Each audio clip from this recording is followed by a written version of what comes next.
Hello everyone, wherever you are in this world. This is the part 2 of my discussion on how to avoid making mistakes in chemistry and biology lab class.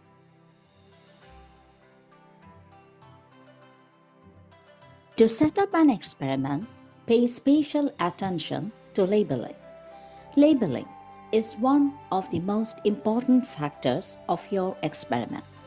A label must include these information: name of the materials, date of the experimental setup, name of the treatments used. Labeling is also one of the indicators of your success. Right or correct labeling will help you to pinpoint the start of the microbial growth, the rate of growth, and the severity of infection. Whereas wrong or no labeling will create confusion and difficult to explain the results. One of the most common mistakes we often make is wrong labeling. While using different test tubes or jars to make solutions of different concentrations or different combinations, always remember to label the test tubes or bottles and not the lid, as the lids can be easily mixed up with another lid.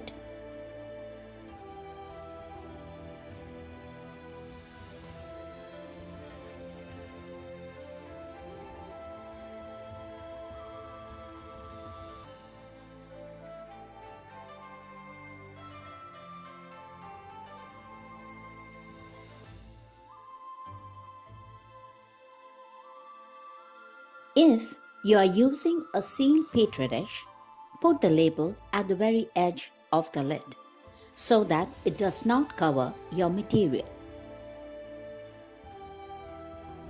Pay attention to your observation. Another important factor is keeping a record. If the experiment continues for several days, then record your observation at the same time every day. Make a table or chart to write down your observations. For example, change in color, shape, or occurrence of microorganism, etc. If possible, use a caliper. If not, then just use a ruler to measure growth. It is always recommended to take a picture when possible. If you do not have the facility, then just make a rough sketch. Trust me, this will help you later to write your result and conclusion.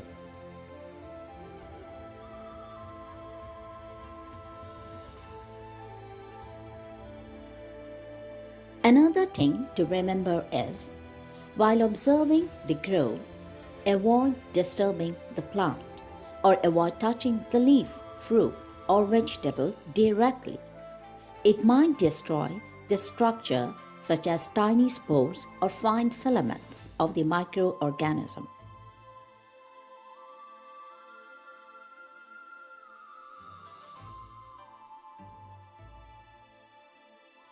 In case of microbial growth, especially fungal, avoid smelling and always wear masks, gloves, even safety glasses. Try to collect as much information as possible. This will help you to interpret your findings accurately. Suppose you are getting an unexpected result. Still record it. Remember, a negative result is also a finding, so record it and do not discard it. Without proper understanding of the instructions, don't rush. It will not help you. Do not try to skip or shorten any step other than what is written in the procedure. Do not try to alter the instructions.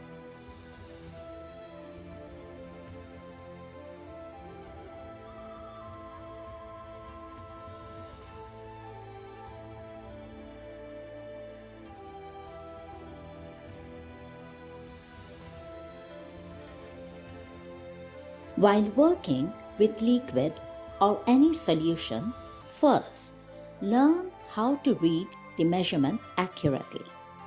Suppose you have a measuring cylinder filled with a solution of water and yellow dye. Look carefully at the surface of the liquid.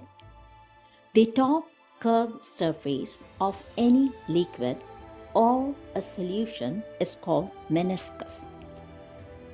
The curve could be downward or concave. Usually water-based solution or most solutions form downward curve when using glass tubes, measuring cylinders, etc. The curve could be upward or convex. For example, in case of mercury in glass tube. The surface could be flat when water is in a plastic tube or cylinder, etc. Always remember, to get an accurate reading, the meniscus should be always at your eye level. Always read the center point of the meniscus in case of both upward and downward curves. The downward curve or concave has two meniscus, upper meniscus and lower meniscus.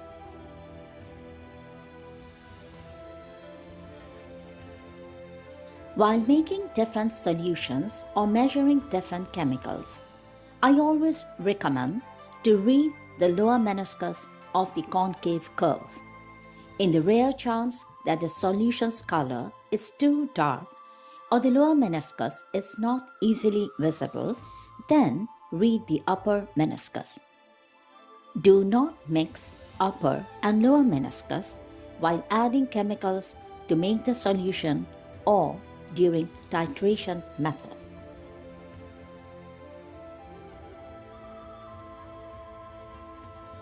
Do not reuse the same weighing pot or spatula for two different chemicals or powders. Do not use chemicals without wearing proper protective equipment. For example, wear gloves while working with any dye, concentrated or even diluted alcohol, etc. Use mask to avoid inhaling alcohol. Do not use same pipette, test tube or beaker for two different liquids. The residual liquid of the previous one could mix with your new liquid and will give you the wrong result.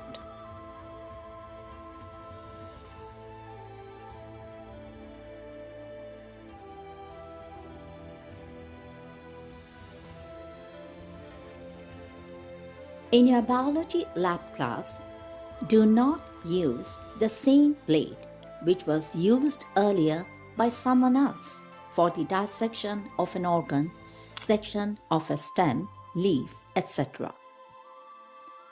Do not use any laboratory equipment, for example, microscope, autoclave, etc., without proper training.